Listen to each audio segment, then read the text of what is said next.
책 안 펴도 돼. 자, 먼저 1차 함수에 대해서 정리를 먼저 해볼 텐데 2x 플러스 1 얘 이름이 뭐예요? 2x 플러스 1 1차 식이죠. 1차 식. 이걸 1차 식이라고 합니다. 2x 플러스 1은 0 이렇게 정리되어 있으면 1차 방정식. 2x 플러스 1이 0보다 크다 이렇게 정리되어 있으면 1차 부등식. 위의 식처럼 y는 2x 플러스 1 이렇게 정리되어 있으면 이걸 이제 뭐라고 한다? 1차 함수. 1차 함수라고 한다. 즉 정리를 했을 때, 식을 정리했을 때 y는 ax 플러스 b 이렇게 정리되면 이게 이제 1차 함수인데요.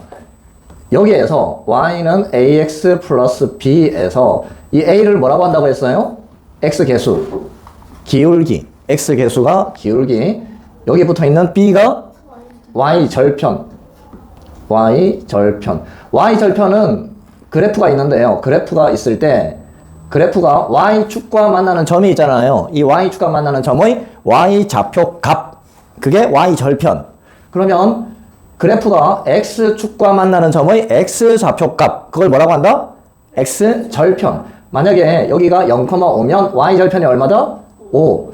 여기 마이너스 2,0. 이 좌표가 마이너스 2,0이면 x절편은 얼마다? 마이너스 2. 그래서 y절편을 구할 때는 x에다가 뭘 대입하자? 0. x값이 0이잖아요. y절편은. y절편을 구할 때. 그러면 x절편을 구할 때는 어떻게 하자? y값이 얼마예요? 0. x절편을 구할 때는 y에다가 0을 대입하자.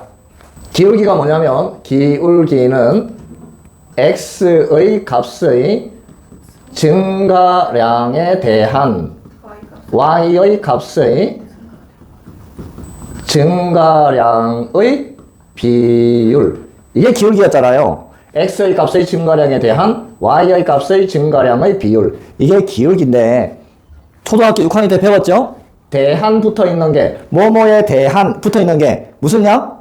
기준양. 이게 무슨 양? 비교하는 양. 기울기가 비율이라고 했잖아요. 비율 어떻게 구하지? 기울기가 비율인데 비율은 기준양분의 비교하는 양. 그래서 기울기를 구할 때 x의 값의 증가량 분의 y의 값의 증가량 이렇게 구한다고 했단 말이에요. 이건 기울기의 뜻이고 기울기를 어떻게 구해요? 라고 물으면 x의 값의 증가량 분의 y의 값의 증가량 이렇게 구하면 된다.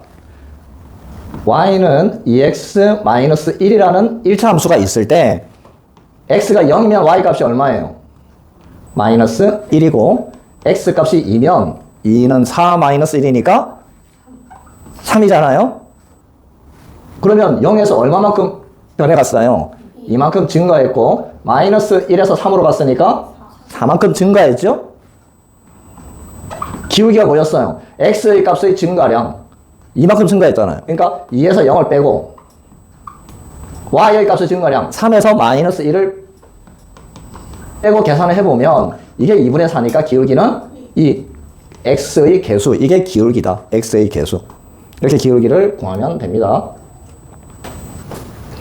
F3 이게 뜻하는 게 뭐냐면 x가 3일 때 무슨 값? 함수값. 이게 F3이에요. 그럼 F-1 이게 뭐예요? x가 마이너스 1일 때 함수값이에요. 함수값은 x값이에요? y값이에요? y값입니다. y값. 함수값은 y값이에요. 함수값 y값. 그러면 F3은 5. 이게 무슨 말이에요? F3은 5라고 되어 있다. 이 말은 x가 3일 때 함수값이 얼마다? 함수값이 5라는 이야기잖아요. 아까도 이야기했지만 이 함수값은 무슨 값? y값. 그러니까 F3은 5.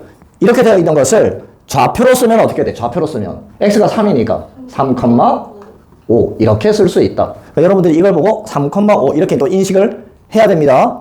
자, 그 다음에 x가 3일 때 함수값이 뭐였다고요? x가 3일 때 함수값은 F3이었잖아요. 그러니까 x가 3일 때 함수값 F3. y값 f3. 함수가, x값이 5일 때 함수값이 얼마? f5 이렇게 돼 있잖아요. 자, 그러면 여기에서 기울기는 어떻게 구해요? 기울기. x값의 증가량분의 y값의 증가량.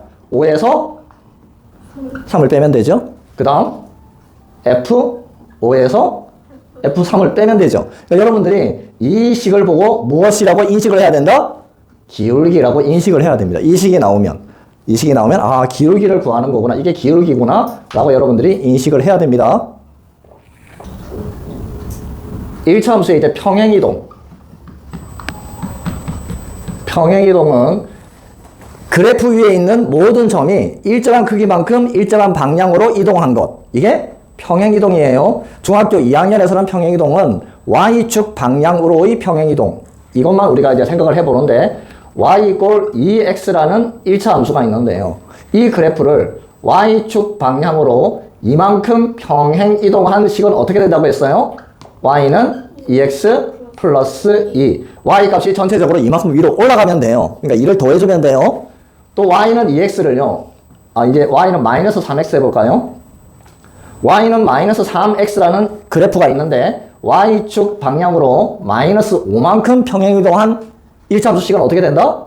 y는 마이너스 3x 마이너스 5 이렇게 된다. 여기 식이 하나 적혀 있는데요. 2x 마이너스 y 마이너스 7은 0. 이 식 이름이 뭘까요? 미지수가 두 개인 1차 방정식이잖아요. 미지수가 두 개인 1차 방정식. 그런데요, 이 y를 이렇게 우변으로 이항을 시켜볼게요. 그러면 y는 2x 마이너스 7 이렇게 되잖아요. 이렇게 정리되어 있는 식을 뭐라고 한다고 했어요? 1차 함수. 1차 함수. 그러니까 미지수가 두 개인 1차 방정식이나 1차 함수나 똑같은 애예요. 어떻게 정리했느냐에 따라서 이름이 다르게 불려지는 거예요.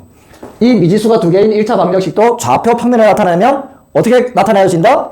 직선이 되는 거고 1차 함수도 그래프를 우리가 뭐라고 불러요? 직선이라고 부르죠. 직선으로 나타나요. 그래서 미지수가 두 개인 1차 방정식, 1차 함수 이걸 다른 말로 뭐라고 부르냐면 직선의 방정식. 다 직선을 나타내는 식이에요. 그래서 직선의 방정식이라고 부릅니다. 두 직선이 일치할 때, 평행할 때, 한 점에서 만날 때 어떻게 되어야 될까요? 라고 이렇게 이제 우리가 알아볼 텐데 이게 미지수가 두 개인 1차 방정식이잖아요. 이건 1차 함수인데 둘 다 뭘 나타낸다? 직선을 나타낸다. 그러니까 식이 이렇게 정리되어 있을 때 일치 평행 한 점에서 만날 조건. 그리고 이렇게 정리되어 있을 때 일치 평행 한 점에서 만날 조건에 대해서 한번 살펴볼 텐데요. 일치하면 교점이 몇 개 있을까요? 무수히 많겠죠? 그치? 일치하면 교점이 무수히 많아요. 그러니까 이걸 이렇게 하나로 묶어놓은 걸 뭐라고 그래요? 연립 방정식이라고 그러잖아요. 그러니까 일치한다. 두 직선이 일치한다. 그 말은 연립 방정식에서 이야기해보면 해가 무수히 많다. 그러니까 이게 해가 무수히 많다 이 말이고 평행하면요. 이렇잖아요. 교점이 있어 없어요? 없잖아요. 그러니까 평행하다. 이걸 다른 말로 고치면 연립 방정식 입장에서 생각해보면 해가 없다. 이게 다 똑같은 이야기예요. 평행하다. 해가 없다. 한 점에서 만난다. 해가 한 쌍. 그 말이에요. 해가 한 쌍. 이게 다, 그러니까 이 말이 똑같은 말이고, 이 말이 똑같은 말이고, 이 말이 똑같은 말이에요. 자, 어쨌든, 일치할 조건, 해가 무수히 많을 조건은 식이 어떻게 되면 돼요? 두 직선이 똑같으면 되잖아요. 그 똑같을 조건이 뭐냐면, 이렇게 정리되어 있을 때는 x 개수의 b와 y 개수의 b와 상수항의 b가 모두 같으면 일치한다고 했었죠? 해가 무수히 많을 조건입니다. 평행할 조건은요. x 개수의 b와 y 개수의 b는 같은데 상수항의 b가 다르면 평행하다. 해가 없을 조건입니다. 한 점에서 만나려면 평행하면은 안 만나죠. 해가 없죠. 그러니까 평행하지 않으면 어떻게 돼요? 만나게 돼 있어요. 한 점에서. 그러니까 그건 x 개수의 b와 y 개수의 b만 다르면 한 점에서 만나게 되어 있습니다.